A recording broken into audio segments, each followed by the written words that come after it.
Sikia kipindi fulani bwana mdogo wako anashuka Yanga. Nikaona kimya tena. Sababu ile timu kwa loni.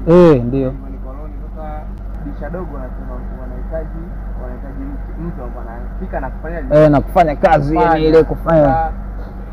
Inaonekana kama mimi tunajua sijacheza sana muda mrefu. Ndio. Kwa hiyo mwalimu kwa mtazamo mwalimu kasema mwalimu huyu mpya wa Yanga kwamba kwa sababu hajaniona kwa hiyo hawezi ile ni kwa kama analisi. Umeelewa? Logic nilielewa kweli yani ni kwa logic hiyo mimi mwenyewe nilikunjua tunapo kwamba bwana fresh kitu kweli ambacho ni ngumu sana kuamini.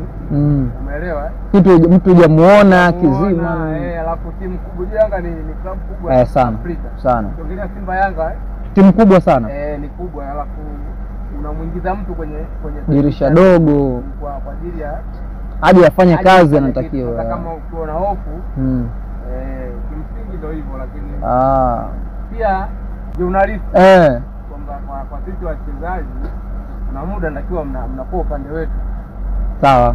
Kuna msemo unasema nabii akubariki nyumbani kwao. Unajua lakini kuna time inabidi tu unamuongelea tu vizuri mchezaji.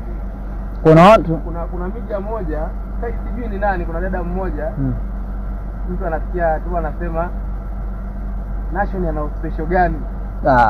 Bwana hiyo mbona kama binafsi sana. Yaani unaonekana ukiangalia ukifuatilia unahisi labda hiyo dada kama kuna hostile fulani lakini ukiwa unaoji Nation ni nani? Kweli unamjua kwa sababu unatakiwa umuoji Nation ni nani kama unamjua. Lakini pia kwa nyie majournalisti mkisema Nation ni nani sasa kuna wale washabiki wa timu kama hizo kubwa ambao wanaibeba hawafuatilii timu nyingine wenyewe wanadili na timu zao. Kwa hiyo wakisikiliza zile yale maneno alafu hawamjui Nation kwa katika mechi nyingine hizi moja kwa moja wanalibeba kama lilivyo. Kwa hiyo wakisikia Nation anaenda timu yao hawakuelewi. Yaani kama yule mtu fulani kamuongelea hivi alafu atakuwaje huyo mtu kwamba hana kitu. Umeelewa? Ndio wanaondoka na hiyo yani. Ndio analibeba hilo. Kwa hiyo nyie bana mimi niwaombe tu basi kwa sababu nimekutana na wewe yaani watu wa nyumbani lazima muwape. Nimefurahi kukutana na wewe. Wewe umekuwa mchezaji wa pili kwa wiki hii kuwaomba waandishi wa habari wajali sana wachezaji wa nyumbani. Alizungumza pia mchezaji mmoja wa Fountain nadhani. Alisema bwana sio kwamba eti namna gani wakati mwingine na sisi hatupewi ukubwa huo hata kama tunao. Yaani yanatengenezwa mazingira ya kudogoshwa. Kwa hiyo mimi binafsi kama mwandishi pia nimeichukua lakini pia najua kazi yako ni kazi ambayo kazi ya watu wanaitolea sana maoni.